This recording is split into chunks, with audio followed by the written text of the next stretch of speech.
Eu quero falar, né, com vocês sobre um assunto da matéria de Direito Civil.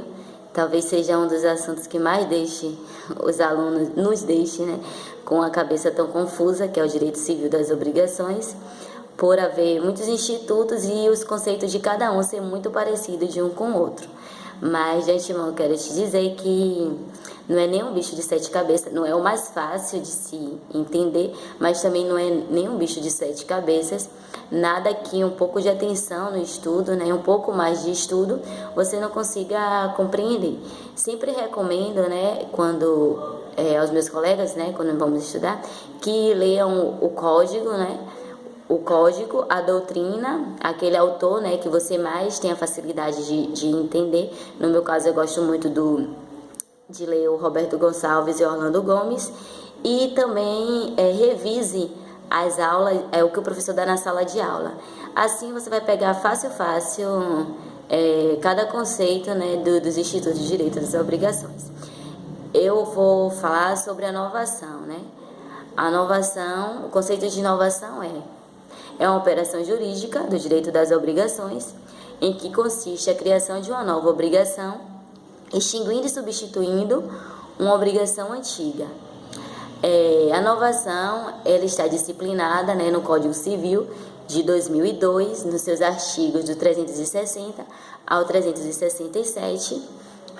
E Orlando Gomes, né, ele diz que para que ocorra a novação, é preciso que exista 3 requisitos. Esses requisitos são uma obrigação existente, que essa obrigação seja válida. O segundo requisito é que exista uma vontade de criar uma nova obrigação, e essa nova obrigação tenha como objetivo extinguir a obrigação antiga, e que haja diversidade entre a obrigação antiga e a obrigação nova. Ou seja, não ocorre inovação se ocorre apenas algumas alterações dentro do contrato, como, por exemplo, uma alteração na taxa de juros, uma mudança na data de vencimento. Isso não configura uma inovação. Para que configure uma inovação, tem que haver uma mudança substancial. A inovação, ela é uma forma atípica, né, da extinção do vínculo obrigacional, porque no caso da inovação não ocorre o pagamento da dívida. O que ocorre é uma nova substituição. Ocorre uma substituição, porque vai haver um novo contrato. Dentre os requisitos da inovação, tem o essencial, né, que é a vontade de inovar. Uma vez que a inovação, ela em regra, né, ela não é imposta pela lei, então é necessário que haja, né, um vínculo obrigacional entre os sujeitos da relação, e os sujeitos têm a vontade de inovar. Inclusive o credor, né, o credor ele precisa expor a sua vontade de inovar, uma vez que ele inovando, ele vai estar abrindo mão daquele contrato antigo e dos direitos, né, que tinha naquele contrato, né, dos acessórios, ele vai estar abrindo mão para um novo contrato. Então, é importante, né, você frisar, né, que para que haja inovação, tem que ter a vontade das partes. São 3 os tipos de inovação. Tem a inovação subjetiva ou pessoal, a inovação objetiva ou real, ou ainda a inovação mista. Na inovação subjetiva, ela pode ser subjetiva passiva, inovação subjetiva passiva, ou ainda inovação subjetiva ativa. A inovação subjetiva passiva é quando ocorre a mudança do devedor na relação obrigacional. Ou seja, no novo contrato que vai estar pactuando, o devedor vai ser outro, vai entrar um novo devedor. Na inovação subjetiva ativa, ocorre a mudança do credor. Então, a inovação subjetiva passiva, ela ainda pode ocorrer por 2 formas, seja por delegação ou seja por expromissão. Na inovação subjetiva passiva por delegação, o devedor originário da obrigação antiga, ele vai indicar um novo devedor para que possa assumir a nova dívida no novo contrato. E isso precisa ser com consentimento do credor, né? O credor precisa concordar que outra pessoa vai estar assumindo aquela dívida que o devedor originário vai estar saindo. Ainda ou então pode ocorrer a novação subjetiva por expromissão. Na novação subjetiva por expromissão, o devedor originário ele não tem conhecimento do novo contrato. O novo contrato é pactuado entre o terceiro, né, que vai estar entrando na relação, e o credor. O devedor originário ele não tem conhecimento. Na novação subjetiva passiva por delegação, ela ainda pode ocorrer no caráter prosoluto, que é a regra.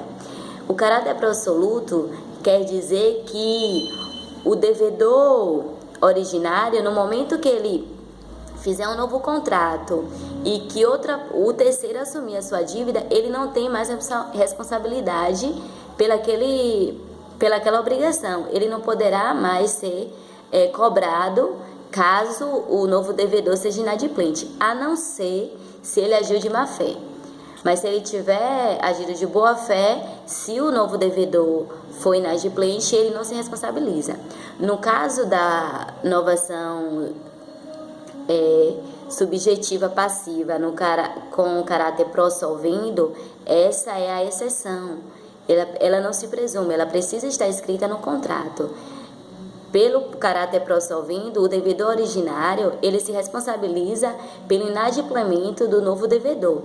Ou seja, se o devedor que está assumindo a nova dívida, ele foi inadimplente, o credor poderá cobrar do devedor originário, né, aquela dívida, mesmo que ele não esteja mais na relação. Mas o fato do contrato ter o caráter prossolvendo dá essa garantia ao credor. E ainda, né, a novação subjetiva ativa é quando ocorre a mudança do credor, ou seja, um novo credor que vai assumir um novo contrato.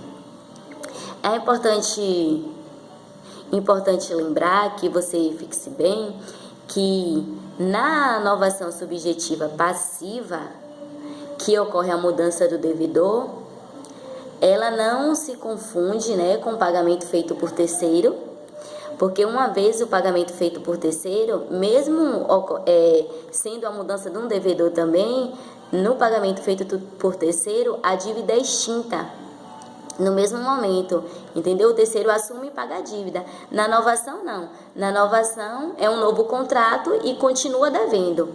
E também não se pode confundir com a cessão de débito, que a cessão de débito também, né, é a transferência do débito para outra pessoa. Só que a diferença que na cessão de débito, o terceiro que assume a dívida, ele assume a mesma dívida que já existia. E na novação subjetiva passiva, não. Na novação subjetiva passiva, ele assume uma dívida nova, aquela antiga será extinta. Então, é importante você guardar na sua mente essa diferença, para que na hora que você esteja estudando os outros institutos, não haja uma confusão. Então, a novação subjetiva passiva, ela diferencia do pagamento feito por terceiro pelo fato de, no pagamento feito por terceiro, a dívida é paga naquele momento, a dívida é extinta. Na novação subjetiva passiva, não. O terceiro que entra na obrigação, ele continua devendo, né? Ele fez um novo contrato, ele continua devendo.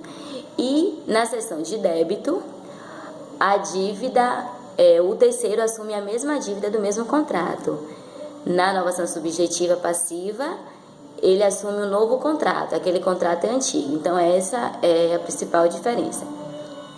E ainda, né, existe a novação objetiva, que a novação objetiva é a mudança do objeto. É a mudança do objeto da obrigação. Ou seja, a novação objetiva, ela também não pode ser confundida com a dação em pagamento, que a dação em pagamento também é a mudança do objeto. Só que na dação em pagamento, a dívida também é quitada naquele momento. No momento que o devedor dá um objeto diverso daquele que foi contratado na obrigação, a dívida é extinta na dação em pagamento. E na inovação objetiva não. Se cria um novo contrato onde se coloca um objeto que ainda vai ser pago. Entendeu? Essa é a principal diferença. E ainda tem a inovação mista, né? A inovação mista é aquela que ocorre ao mesmo tempo a mudança do sujeito da obrigação, ou seja, a mudança do devedor ou a mudança do credor, e ainda a mudança do objeto. Tem um exemplo clássico, né, que é citado por Roberto Gonçalves, que é do pai, que assume a dívida do filho, uma dívida pecuniária, né? Por exemplo, o filho deve R$ 500, e aí o pai assume a dívida, houve a mudança do devedor, né? Houve a mudança do sujeito, só que o pai acerta com o credor que no novo contrato ele vai pagar com prestação de serviço. Então houve a mudança do objeto também. Ele não vai pagar mais com os R$ 500, com a dívida pecuniária, né, que havia assumido anteriormente. Mas ele irá pagar no novo contrato, né, aquele que o filho tinha será extinto e ele irá pagar, assumir a dívida de pagar com prestação de serviço. Então, aí neste caso, vimos a obrigação mista. Estes são as principais, né, os principais pontos da inovação, e espero ter ajudado e que você possa estudar, né, continuar estudando, e você vai ver, né, vai conseguir compreender melhor. Mas não adianta ficar com medo, né, que não é nem um bicho de sete cabeças. E espero ter ajudado. Obrigada.